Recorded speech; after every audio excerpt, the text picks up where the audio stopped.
Hello friends, എല്ലാവർക്കും നമസ്കാരം. നമ്മളിന്ന് ഈ വീഡിയോയിലൂടെ പറയാൻ പോകുന്നത് 3 ടോപ്പിക്കാണ്. The fluids in the I, regulation of light in the I and formation of image. ഈ 3 ടോപ്പിക്കാണ് ഈ വീഡിയോയിൽ നമ്മൾ കംപ്ലീറ്റ് ചെയ്യാൻ പോകുന്നത്. സോ നമുക്ക് സ്റ്റാർട്ട് ചെയ്യാം. എല്ലാവരും നല്ല സ്മാർട്ടായി സന്തോഷത്തോടു കൂടി ഇരിക്കുക, സ്റ്റേൺ ആയിട്ട് ഇരിക്കുക, നന്നായിട്ട് ശ്രദ്ധിക്കുക. So let start. ഫസ്റ്റ് നമ്മൾ പറയുന്നത് ഫ്ലൂയിഡ്സ് ഇൻ ദ ഐ ആണ്. നമ്മുടെ ഐയിൽ കാണുന്ന 2 ദ്രാവകങ്ങളെ പറ്റിയിട്ടാണ്. അതായത് ലിക്വിഡ്സ് എന്നൊക്കെ ഫ്ലൂയിഡ്സ് എന്ന് വെച്ച് കഴിഞ്ഞാൽ എന്താണ്, അതൊരു 2 ലിക്വിഡ്സിനെ പറ്റിയിട്ടാണ് നമ്മൾ പറയുന്നത്. ഓക്കെ, അപ്പോൾ ഏതൊക്കെയാണ് ആ 2 ഫ്ലൂയിഡ്സ്? അക്വസ് ഹ്യൂമറും അതുപോലെ വിട്രിയസ് ഹ്യൂമറും ആണ്. ഏതൊക്കെയാണ്? അക്വസ് ഹ്യൂമറും അതുപോലെ വിട്രിയസ് ഹ്യൂമറും ആണ്. മറക്കരുത്, aqueous humour and vitreous humour. Okay, അപ്പോൾ നമുക്ക് ആദ്യം നമ്മൾ നോക്കാം. അതായത് ഇവിടെ നമ്മൾ മെയിനായിട്ട് മനസ്സിലാക്കി വെക്കേണ്ട ഒരു കാര്യം, അതായത് നമ്മൾ CLR എന്ന് ഓർത്ത് വെക്കുക. CLR ക്ലിയർ എന്നോ എന്തെങ്കിലുമൊക്കെ നിങ്ങൾക്ക് ഇത് വെച്ചിട്ടൊരു വേർഡ് ഓർത്ത് വെക്കുക. അക്വസ് ഹ്യൂമറും വിട്രിയസ് ഹ്യൂമറും പഠിക്കാനുള്ളൊരു നല്ലൊരു എളുപ്പ വഴിയാണ് പറയുന്നത്.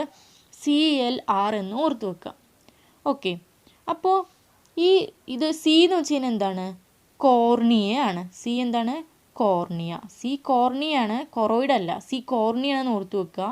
എൽ എന്ന് പറഞ്ഞാൽ ലെൻസാണ്. ആൻഡ് ആർ എന്ന് വെച്ച് കഴിഞ്ഞാൽ എന്താണ്? റെറ്റിനയാണ്. ആർ എന്ന് വെച്ച് കഴിഞ്ഞാൽ റെറ്റിനയാണ്. ഓക്കെ, അപ്പോൾ CLR. സോ നമുക്ക് നോക്കാം. ആദ്യം സീൻ്റെയും എല്ലിൻ്റെയും, അതായത് കോർണിയയുടെയും ലെൻസിൻ്റെയും ഇടയിൽ കാണുന്ന ലിക്വിഡാണ് ആരാണത്? അക്വസ്. എ അല്ലേ ഫസ്റ്റ് വരുന്നത്? അപ്പോൾ നമ്മൾ എ ആണ് ഫസ്റ്റ് വരുന്നത്. അതുകൊണ്ട് സീൻ്റെയും എല്ലിൻ്റെയും ഇടയിൽ, അതായത് കോർണിയയുടെയും ലെൻസിൻ്റെയും ഇടയിൽ വരുന്ന ഫ്ലൂയിഡാണ് ആര്? Aqueous humour. ഓക്കെ, ദെൻ എല്ലിൻ്റെയും ആറിൻ്റെയും, അതായത് നമ്മുടെ ലെൻസിൻ്റെയും റെറ്റിനയുടെയും ഇടയിൽ വരുന്ന ഫ്ലൂയിഡാണ് ആര്? Vitreous humour. ഓക്കെ, അപ്പോൾ മറക്കാതിരിക്കുക. CL കോർണിയയുടെയും ലെൻസിൻ്റെയും ഇടയിൽ വരുന്ന ഫ്ലൂയിഡാണ് അക്വസ് ഹ്യൂമർ. ആൻഡ് ലെൻസിൻ്റെയും റെറ്റിനയുടെയും ഇടയിൽ വരുന്ന ഫ്ലൂയിഡാണ് വിട്രിയസ് ഹ്യൂമർ. ഓക്കെ, അത് മനസ്സിലാക്കി വെക്കുക ആദ്യം. പിന്നെ നമുക്ക് ഇനി അക്വസ് ഹ്യൂമർ എന്താണെന്ന് നോക്കാം. അക്വസ് ഹ്യൂമർ എന്ന് വെച്ച് കഴിഞ്ഞാൽ എന്താണ്? അക്വ എന്നൊക്കെ നിങ്ങൾ കേട്ടിട്ടുണ്ടാവും. ചിലപ്പോൾ ചില വാട്ടറിൻ്റെയൊക്കെ ബോട്ടിലിൻ്റെയൊക്കെ ഫ്രണ്ടിൽ അക്വ എന്നൊക്കെ മിനറൽ വാട്ടർ ബോട്ടിൽസ് ഒക്കെ ഉണ്ടാവില്ലേ, അതിൻ്റെയൊക്കെ ഫ്രണ്ടിൽ അക്വ എന്ന് എഴുതി വെച്ചിട്ടുണ്ടാവും. അതുപോലെ നമ്മൾ വെള്ളവുമായിട്ട് ബന്ധപ്പെട്ട കാര്യങ്ങൾക്കാണ് നമ്മൾ അക്വ എന്ന് പറയാം. ഓക്കെ, അപ്പോൾ ഈ അക്വസ് ഹ്യൂമർ എന്ന് പറയുന്നതിൻ്റെ പ്രത്യേകത എന്താണ്? അക്വസ് ഹ്യൂമർ എന്താണ്? വാട്ടർ ലൈക്കാണ്. എന്താണ്? വാട്ടർ ലൈക്കാണ്. അപ്പോൾ അക്വസ് ഹ്യൂമറിൽ നമ്മൾ പഠിക്കേണ്ട ഫസ്റ്റ് പോയിന്റ് എന്താണ്? അക്വസ് ഹ്യൂമർ എന്ന് പറയുന്നത് എന്താണ്? വാട്ടർ ലൈക്കാണ്. ഓക്കെ, ഇനി അത് എവിടെ നിന്നാണ് ഉണ്ടാവുന്നത്? അത് ഉണ്ടാവുന്നത് ബ്ലഡിൽ നിന്നാണ്. അപ്പോൾ ബ്ലഡിൽ നിന്നുണ്ടായിട്ട് തിരിച്ച് വീണ്ടും ബ്ലഡിലേക്ക് തന്നെയാണ് എന്ത് ചെയ്യുന്നത്? പോകുന്നത്. അപ്പോൾ സെക്കൻഡ് പോയിന്റ് നമ്മൾ പഠിച്ചു. അത് എവിടെ നിന്നാണ് ഉണ്ടാവുന്നത്? ബ്ലഡിൽ നിന്നാണ് ഉണ്ടാവുന്നത്. പിന്നെ തിരിച്ച് ബ്ലഡിലേക്ക് തന്നെ പോകും. മൂന്നാമതായിട്ട് നമ്മൾ പഠിക്കേണ്ടത്, നമ്മൾ ഓൾറെഡി കഴിഞ്ഞ ഒരു ചാപ്റ്ററിൽ നമ്മൾ കൊറോയിഡ് ലെയർ പഠിച്ച സമയത്ത് നമ്മൾ പറഞ്ഞതാണ്. ബ്ലഡിൻ്റെ ഫങ്ഷൻ എന്താണ്? നറിഷ്മെൻറ്റ് അല്ലേ? ഓക്സിജൻ സപ്ലൈ ചെയ്യുക, അതായത് നറിഷ്മെൻറ്റ് സപ്ലൈ ചെയ്യുക എന്നുള്ളതാണ്.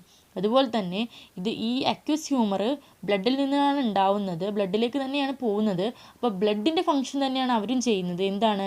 Provides oxygen and nourishment to the tissues of the eye. അപ്പോൾ നമുക്ക് അക്വസ് ഹ്യൂമറിൽ 3 കാര്യങ്ങളാണ് പഠിക്കാനുള്ളത്. ഒന്നാമത്തെ കാര്യം എന്താണ്? ഇതൊരു വാട്ടർ ലേക്കാണ്. രണ്ടാമത്തെ കാര്യം നമ്മളിവിടെ പഠിച്ചു, അത് കോർണിയയുടെയും ലെൻസിൻ്റെയും ഇടയിലാണ് കാണപ്പെടുന്നത്. മൂന്നാമത്തെ കാര്യം, അത് ബ്ലഡിൽ നിന്നാണ് ഉണ്ടാവുന്നത്, ബ്ലഡിലേക്ക് തന്നെയാണ് തിരിച്ചു പോകുന്നത്. It is formed from blood and is absorbed to the blood.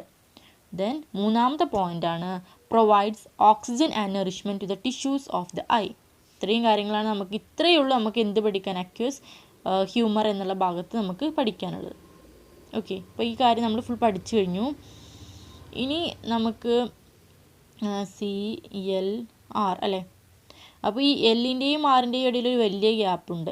അപ്പോൾ കുറച്ച് ലാർജ് ആയിട്ടുള്ള ഒരു ചേമ്പറാണ് ഈ എല്ലിൻ്റെയും ആറിൻ്റെയും ഇടയിലുള്ളത്. അതാണ് വിട്രിയസ് ചേമ്പർ എന്ന് പറയുന്നത്. ചേമ്പർ എന്ന് വെച്ച് കഴിഞ്ഞാൽ ആറയിൽ കാണപ്പെടുന്ന ഫ്ലൂയിഡ്സിനെയാണ് നമ്മൾ ഹ്യൂമർ എന്നുള്ളതുകൊണ്ട് ഉദ്ദേശിക്കുന്നത്. ഹ്യൂമർ എന്ന് വെച്ച് കഴിഞ്ഞാൽ ഫ്ലൂയിഡാണ്. ഓക്കെ.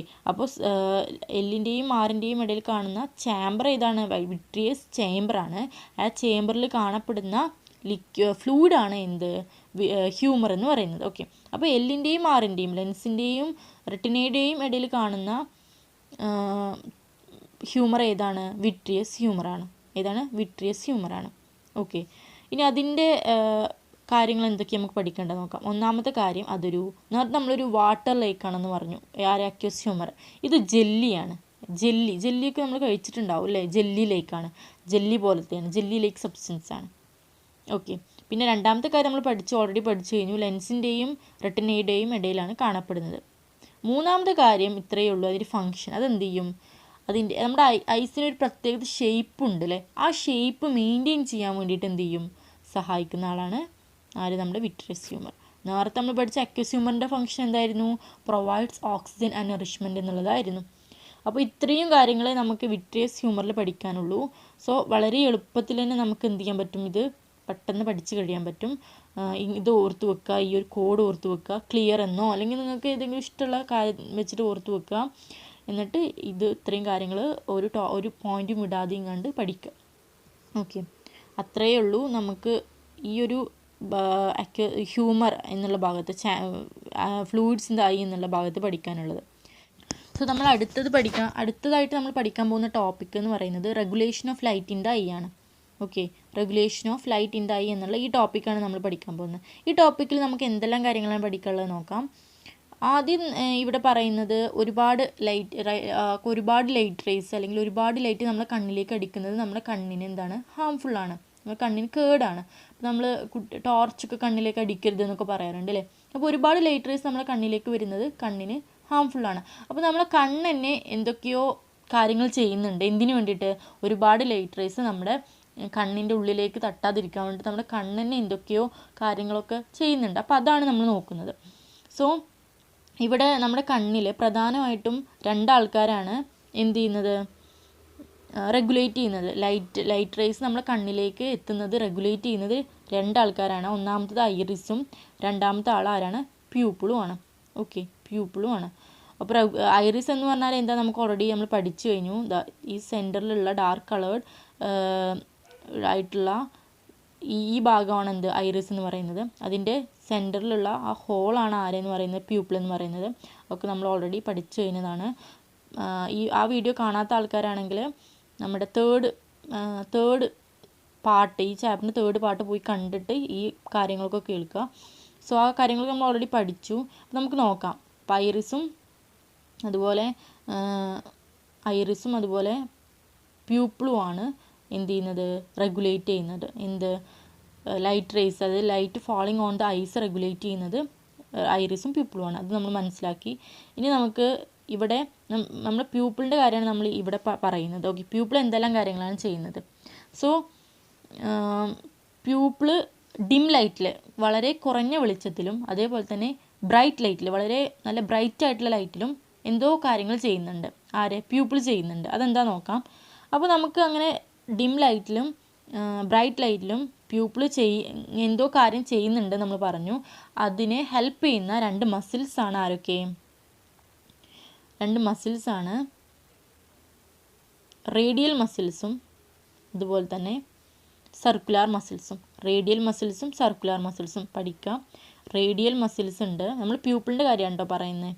റേഡിയൽ മസിൽസ് ഉണ്ട്, റേഡിയലുണ്ട്, അതുപോലെ തന്നെ സർക്കുലാർ മസിൽസ് ഉണ്ട്. എവിടെ? പ്യൂപ്പിൾ റേഡിയൽ മസിൽസും ഉണ്ട്, സർക്കുലാർ മസിൽസും ഉണ്ട്. ഇത് എന്ത് കാര്യമാണ് ചെയ്യുന്നത് നോക്കാം.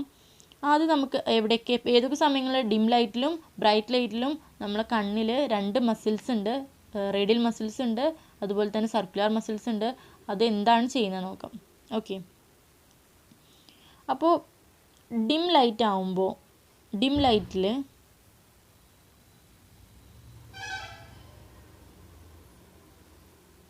ഓക്കെ ഡിം ലൈറ്റിലാണെങ്കിൽ ഡിം ലൈറ്റിൽ നമ്മുടെ റേഡിയൽ മസിൽസ് എന്ത് ചെയ്യും? കോൺട്രാക്ട് ചെയ്യും.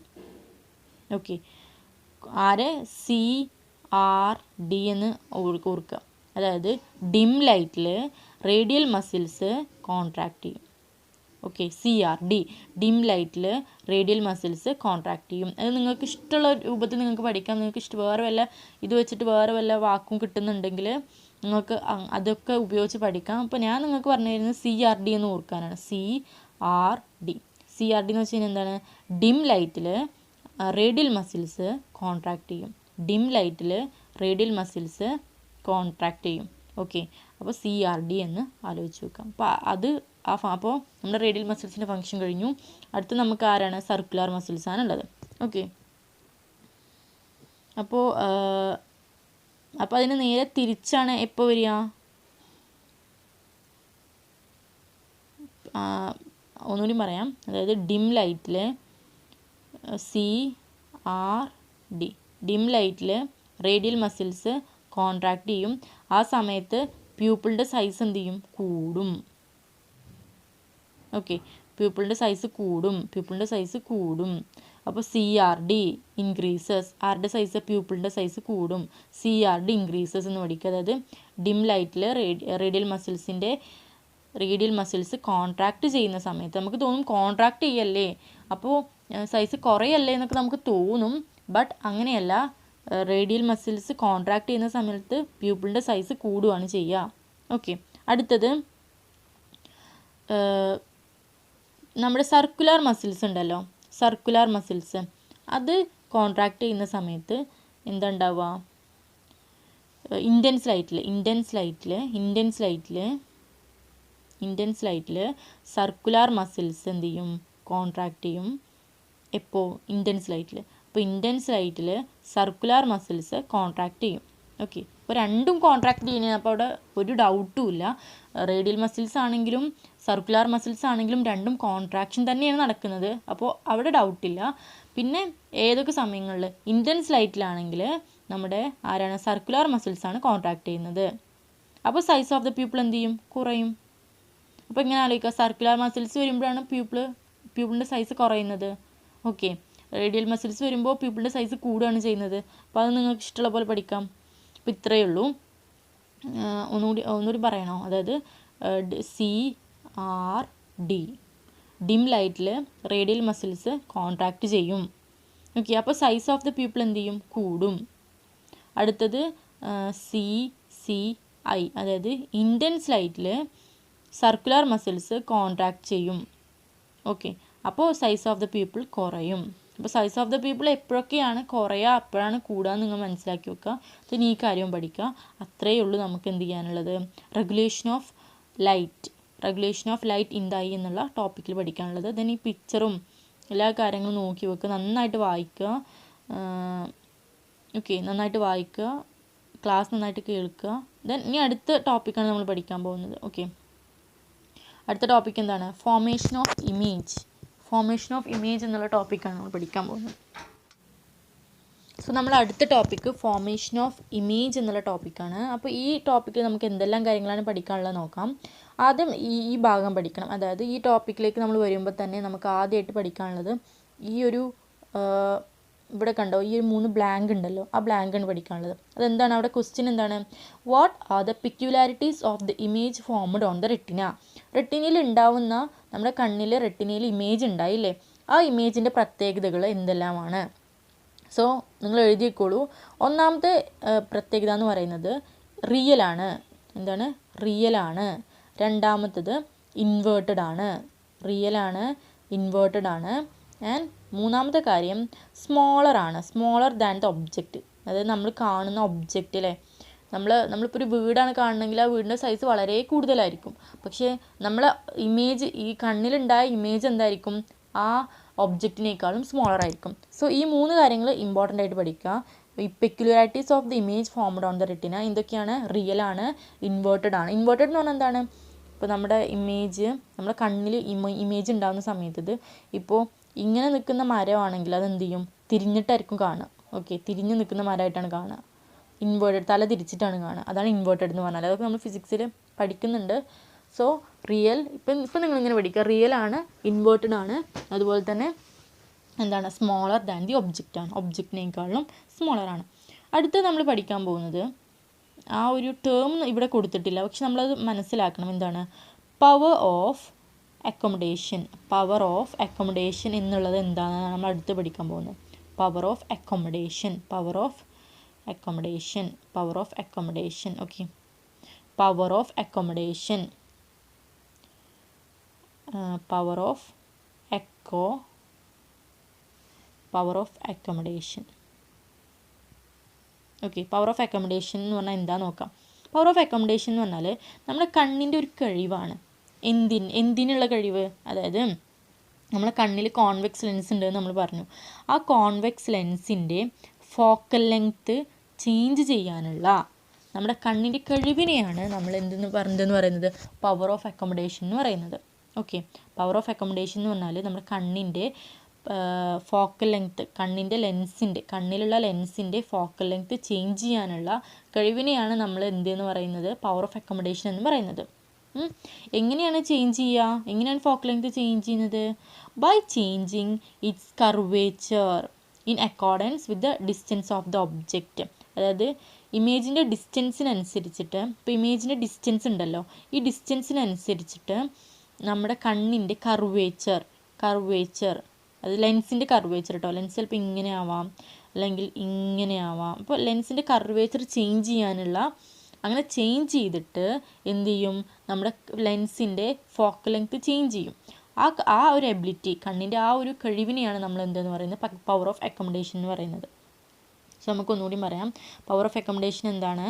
The ability of the eye to adjust the focal length of the lens by changing its curvature in accordance with the distance of the object. ഒബ്ജക്റ്റിൻ്റെ distance അനുസരിച്ചിട്ട് നമ്മുടെ ലെൻസിൻ്റെ എന്ത് ചെയ്യും, കർവേച്ചർ മാറും. അങ്ങനെ കർവേച്ചർ മാറ്റിയും കൊണ്ട് നമ്മുടെ ലെൻസിൻ്റെ ഫോക്കൽ ലെങ്ത് എന്ത് ചെയ്യും, ചേഞ്ച് ചെയ്യാനുള്ള കണ്ണിൻ്റെ കഴിവിനെയാണ് നമ്മൾ പവർ ഓഫ് അക്കോമഡേഷൻ എന്ന് പറയുന്നത്. The ability of the eye to adjust the focal length of the lens by changing its curvature in accordance with the distance of the object. Okay, അങ്ങനെ നമ്മുടെ കണ്ണിൽ കറക്റ്റായിട്ട് റെറ്റിനയിൽ തന്നെ കൊണ്ടുപോയിട്ട് എന്ത് ചെയ്യും, നമ്മുടെ ലൈറ്റ് റേസിനൊക്കെ ഫോക്കസ് ചെയ്ത് അവിടെ തന്നെ ഇമേജ് ഉണ്ടാക്കും. ഓക്കെ, സോ അതാണ് പവർ ഓഫ് അക്കോമഡേഷൻ എന്ന് പറയുന്നത്. ഇനി നമുക്ക് പഠിക്കാനുള്ളത് ഇവിടെ എന്തെല്ലാം കാര്യങ്ങളാണ്, അതായത് ഡിസ്റ്റൻ്റ് അപ്പോൾ പവർ ഓഫ് അക്കോമഡേഷൻ പഠിച്ചു കഴിഞ്ഞു. പിന്നെ ഈ ഒരു ടേബിൾ ഉണ്ടല്ലോ, ഈ ടേബിളാണ് നമ്മൾ മസ്റ്റായിട്ടും പഠിക്കണം, ഇമ്പോർട്ടൻ്റ് ആയിട്ടും പഠിക്കണം. അതായത് നമുക്ക് അടുത്തുള്ള ഒബ്ജക്റ്റ് ആണെങ്കിലും ദൂരെയുള്ള ഒബ്ജക്റ്റ് ആണെങ്കിലും നമുക്ക് കണ്ണിന് വലിയ പ്രശ്നങ്ങളൊന്നും ഇല്ലെങ്കിൽ നമുക്ക് എന്ത് ചെയ്യാൻ പറ്റും, നല്ല ക്ലിയർ ആയിട്ട് തന്നെ കാണാൻ പറ്റും. അതായത് അടുത്താണെങ്കിലും ദൂരെയാണെങ്കിലും നമുക്ക് നല്ല ക്ലിയർ ആയിട്ട് തന്നെ ഒബ്ജക്റ്റിനെ കാണാൻ കഴിയും. അപ്പോൾ അതിന് വേണ്ടിയിട്ട് നമ്മുടെ കണ്ണ് എന്തൊക്കെയോ അഡ്ജസ്റ്റ്മെൻറ്റ്സ് ഒക്കെ ചെയ്യുന്നുണ്ട്. ആ അഡ്ജസ്റ്റ്മെൻറ്റ്സ് എന്തൊക്കെയാണെന്ന് നോക്കാം. ഒന്നാമത്തത്, while viewing nearby objects, അടുത്തുള്ള ഒബ്ജക്ട്സ് കാണുമ്പോൾ എന്തൊക്കെയാണ്, നമ്മുടെ സിലറി മസിൽസ് കോൺട്രാക്ട് ചെയ്യുന്നു, ലിഗമെൻറ്റ്സ് റിലാക്സ് ചെയ്യുന്നു, കർവേച്ചർ ഓഫ് ദ ലെങ്സ് എന്ത് ചെയ്യുന്നു, കൂടുന്നു, curvature of the lens increases. Curvature of the lens എന്ന് പറഞ്ഞാൽ എന്താണ്, ഇപ്പോൾ കൂടുകയാണ്, ഇങ്ങനെ കൂടും, കർവേച്ചർ ഓഫ് ദ ലെങ്സ് കൂടും. ഫോക്കൽ ലെങ്ത് എന്ത് ചെയ്യുന്നു, കുറയും. അപ്പോൾ ഈ ഫോക്കൽ ലെങ്ത് മാറ്റാനുള്ള കഴിവിനെയാണ്, എങ്ങനെ, കർവേച്ചർ ഓഫ് ദ ലെങ്സ് മാറ്റിയും കൊണ്ട് ഫോക്കൽ ലെങ്ത് മാറ്റാനുള്ള കണ്ണിൻ്റെ കഴിവിനെയാണ് നമ്മൾ പവർ ഓഫ് അക്കോമഡേഷൻ എന്ന് പറയുന്നത്. അത് മറക്കരുത്. ഓക്കെ, അപ്പോൾ ഒന്നുകൂടിയും പറയാം. നിയർ ബൈ ഒബ്ജക്ട്സിനെയാണ് കാണുന്നതെങ്കിൽ സിലറി മസിൽസ് കോൺട്രാക്ട് ചെയ്യും, ലിഗമെൻറ്റ്സ് റിലാക്സ് ചെയ്യും, കർവേച്ചർ ഓഫ് ദ ലെങ്സ് എന്ത് ചെയ്യും, കൂടും, ഫോക്കൽ ലെങ്ത് എന്ത് ചെയ്യും, കുറയും. ഓക്കെ, മനസ്സിലായല്ലോ. ഇനി അടുത്തത് വൈൽ വീവിങ് ഡിസ്റ്റൻ്റ് ഒബ്ജക്ട്സ്, ദൂരെയുള്ള ഒബ്ജക്റ്റിനെ കാണുന്നെങ്കിൽ കണ്ണ് എന്തൊക്കെയാണ് എടുക്കുക, സിലറി മസിൽസ് എന്ത് ചെയ്യും, റിലാക്സ് ചെയ്യും, ലിഗമെൻറ്റ്സ് സ്ട്രെച്ച് ചെയ്യുമെന്ന് വെച്ചാൽ എന്താണ്, റിലാക്സ് ആയിട്ട് നിൽക്കുന്ന, അവിടെ നേരത്തെ നമ്മൾ നിയർ ബൈ ഒബ്ജക്ട്സിനെ കണ്ട സമയത്ത് ലിഗമെൻറ്റ്സ് ഭയങ്കര റിലാക്സ് ആയിട്ടാണ് നിൽക്കുക. പക്ഷെ ഇവിടെ എന്ത് ചെയ്യും, നന്നായിട്ട് സ്ട്രെച്ച് ആവും. നമ്മൾ പറയില്ല, നമ്മളെ കയ്യും കാലൊക്കെ നന്നായിട്ട് സ്ട്രെച്ച് ചെയ്യാന്നൊക്കെ പറയില്ലേ, നല്ല ബലം കൊടുത്ത് ഇങ്ങനെ നിവർന്ന് നിൽക്കുക, ദാറ്റ് ഈസ് സ്ട്രെച്ച്. അപ്പോൾ ലിഗമെൻറ്റ്സ് എന്ത് ചെയ്യും, സ്ട്രെച്ച് ചെയ്യും, കർവേച്ചർ ഓഫ് ദ ലെങ്സ് എന്ത് ചെയ്യും, കുറയും, ഫോക്കൽ ലെങ്ത് എന്ത് ചെയ്യും, കൂടും. അപ്പോൾ ഇതിൽ ഏതെങ്കിലും ഒരു ടേബിൾ നന്നായിട്ട് പഠിക്കുക ഒരിക്കലും. അപ്പോൾ അതിൻ്റെ നേരെ ഓപ്പോസിറ്റാണ് ഇവിടെ വരിക, സിലറി മസിൽസ് കോൺട്രാക്ട് ചെയ്യാണ് ചെയ്യുന്നത്. അടുത്തുള്ള ഒബ്ജക്റ്റ് നമുക്ക് ഏതെങ്കിലും ഒരു കാര്യം പഠിക്കാം. അടുത്തുള്ള ഒബ്ജക്റ്റാണ് നമ്മൾ കാണുന്നതെങ്കിൽ സിലറി മസിൽസ് എന്ത് ചെയ്യും, കോൺട്രാക്ട് ചെയ്യും. അപ്പോൾ സിലിയറി മസിൽസ് കോൺട്രാക്ട് ചെയ്യുകയാണെങ്കിൽ ലിഗമെൻറ്റ്സ് എന്താണ് റിലാക്സ് ചെയ്യും. കർവേച്ചർ ഓഫ് ദി ലെങ്സ് കൂടും. Okay, curvature of the lens nearby ഒബ്ജക്റ്റിനെ കാണുമ്പോൾ കർവേച്ചർ ഓഫ് ദി ലെങ്സ് കൂടുകയാണ് ചെയ്യാം. അപ്പോൾ ഫോക്കൽ ലെങ്ത് എന്ത് ചെയ്യും, കുറയും. അപ്പോൾ ഈ രണ്ട് ടേബിളും ഓപ്പോസിറ്റ് ആണ്. അതുപോലെ ഈ രണ്ട് സിലിയറി മസിൽസിൻ്റെ കാര്യം, ലിഗമെൻറ്റ്സിൻ്റെ കാര്യം, അതുപോലെ കർവേച്ചർ ഓഫ് ദി ലെങ്സും ഫോക്കൽ ലെങ്ത്തും എന്താണ്, ഓപ്പോസിറ്റ് ആണ്. അപ്പോൾ അത് നന്നായിട്ട് മനസ്സിലാക്കി പഠിക്കുക, അങ്ങോട്ടും ഇങ്ങോട്ടും മാറാത്ത രീതിയിൽ പഠിക്കുക, വളരെ ഇമ്പോർട്ടൻ്റ് ആണ്. അപ്പോൾ നമ്മൾ പവർ ഓഫ് അക്കോമഡേഷൻ എന്നുള്ള കാര്യം ഇവിടെയാണ് പറയുന്നത്. ഓക്കെ, അപ്പോൾ ഇതാണ് പവർ ഓഫ് അക്കോമഡേഷൻ എന്ന് പറയുന്നത്. The ability of the eye to adjust the focal length of the lens by changing its curvature in accordance to the distance of the object from the eye and form the image on the retina is called power of accommodation of the eye. ഒന്നുകൂടി പറയണ്ടല്ലോ, അതായത് നമ്മുടെ കണ്ണിൻ്റെ curvature മാറ്റിങ്ങാണ്ട് കണ്ണിൻ്റെ ലെൻസിൻ്റെ curvature നമ്മൾ നേരത്തെ പറഞ്ഞു, curvature of the lens കൂടുകയും ചെയ്യാം, അതുപോലെ കുറയും ചെയ്യാം. അങ്ങനെ കർവേച്ചർ ഓഫ് ദ ലെങ്സ് കൂട്ടിയും കൊണ്ടും കർവേച്ചർ ഓഫ് ദ ലെങ്സ് കുറച്ചും കൊണ്ടും നമ്മുടെ ഫോക്കൽ ലെങ്ത്ത് എന്ത് ചെയ്യാണ്, ഫോക്കൽ ലെങ്ത്ത് ചേഞ്ച് ചെയ്യാനുള്ള നമ്മളെ കണ്ണിൻ്റെ കഴിവിനെയാണ് നമ്മൾ പവർ ഓഫ് അക്കോമഡേഷൻ എന്ന് പറയുന്നത്. എന്നിട്ട് എന്തുണ്ടാവുന്നത് അതും കൂടി നമ്മൾ വായിക്കണം. അതായത് form the image on the retina. അങ്ങനെ എന്ത് ചെയ്യും, ഇമേജ് അവിടെ തന്നെ പോയിട്ട് ഫോം ചെയ്യും, ഇമേജ് റെറ്റിനയിൽ തന്നെ ഫോം ചെയ്യും. ഓക്കെ, ആ ഒരു കണ്ണിൻ്റെ കഴിവിനെയാണ്, അബിലിറ്റിനെയാണ് നമ്മൾ എന്തെന്ന് പറയുന്നത് പവർ ഓഫ് അക്കോമഡേഷൻ എന്ന് പറയുന്നത്. ഇനി അടുത്ത് നമ്മൾ ഈ വീഡിയോയിൽ നമ്മൾ ഇത്രയും കാര്യങ്ങൾ പറയുന്നുള്ളൂ. ഈ വീഡിയോയിൽ നമ്മൾ പഠിച്ച കാര്യങ്ങൾ എന്തൊക്കെയാണ് എന്നൂടി നോക്കാം. നമ്മൾ ആദ്യം പഠിച്ചു അക്യോസ് ചേംബർ, വിട്രസ് ഹ്യൂമർ. അതായത് വിട്രസ് ചേംബർ അതിലുള്ള രണ്ട് ഫ്ലൂയിഡ്സ് ആണ് അക്യോസ് ഹ്യൂമറും വിട്രസ് ഹ്യൂമറും. അതിനെപ്പറ്റി പഠിച്ചു. CLR എന്ന് ഓർത്ത് വെക്കുക, CLR എന്ന് ഓർത്ത് വെക്കാൻ പറഞ്ഞു. ദെൻ അടുത്ത് നമ്മൾ പിന്നെ ഇതിൻ്റെ ഇൻഡിക്കേറ്റേഴ്സൊക്കെ നിങ്ങൾ വായിക്കണം. എന്നിട്ട് ഇതൊക്കെ നിങ്ങൾക്ക് ഒന്നും കൂടി റിവൈസ് ചെയ്യാൻ വേണ്ടിയിട്ടാണ്. ഓക്കെ, ഒന്നുകൂടി റിവൈസ് ചെയ്യാൻ വേണ്ടിയിട്ടാണ് ഈ ഒരു കാര്യങ്ങളൊക്കെ തന്നിട്ടുള്ളത്. അപ്പോൾ അതൊക്കെ നോക്കുക. പിന്നെ അടുത്ത് നമ്മൾ regulation of the I, radial muscles പറഞ്ഞു, സർക്കുലർ മസിൽസ് പറഞ്ഞു, ആ ഡിം ലൈറ്റിൽ അതുപോലെ തന്നെ ബ്രൈറ്റ് ലൈറ്റിൽ എന്തെല്ലാം കാര്യങ്ങളാണ് ചെയ്യുന്നത് പറഞ്ഞു. പിന്നെ അതുപോലെ ഫോർമേഷൻ ഓഫ് ഇമേജ് ഫോർമേഷൻ. ഇവിടെ നമ്മൾ ഫോം ചെയ്ത ഇമേജിൻ്റെ പെക്യുലാരിറ്റീസ് പഠിച്ചു. റിയൽ ആണ്, ഇൻവേർട്ടർ ആണ്, സ്മോളർ ദാൻ ദ ഒബ്ജക്റ്റ് ആണ്. അതുപോലെ സിലിയറി മസിൽസിൻ്റെ കാര്യങ്ങൾ പഠിച്ചു. പവർ ഓഫ് അക്കോമഡേഷൻ, അത് നമ്മുടെ ഈ ബോക്സ് പഠിച്ചു. അതുപോലെ പവർ ഓഫ് അക്കോമഡേഷൻ പഠിച്ചു. ഈ കാര്യങ്ങളാണ് നമ്മൾ ഈ ഒരു വീഡിയോയിൽ പറയുന്നത്. അടുത്ത വീഡിയോയിൽ നമുക്ക് ഈ ഒരു ടോപ്പിക് റെറ്റിന ആൻഡ് ഫോട്ടോ റിസെപ്റ്റേഴ്സും അതുപോലെ തന്നെ കെമിസ്ട്രി ഓഫ് വിഷൻ, ഇത്രയും കാര്യങ്ങൾ അടുത്ത ടോപ്പിക്കിൽ പഠിക്കാം. പിന്നെ നമ്മുടെ ഡിസീസസ് നമുക്ക് വേറൊരു വീഡിയോയിൽ കൊടുക്കാം. അങ്ങനെയാണെങ്കിൽ നമ്മൾ അതിൽ നിന്നുള്ള ടോപ്പിക്ക് കഴിയുകയാണ്. സോ നന്നായിട്ട് ശ്രദ്ധിക്കുക, നന്നായിട്ട് പഠിക്കുക, കുറേ വട്ടം റിവൈസ് ചെയ്ത് റിപ്പീറ്റ് ചെയ്ത് പഠിക്കുക. സോ ഓൾ ദി ബെസ്റ്റ്, നന്നായിട്ട് പഠിക്കുക. ഓക്കെ.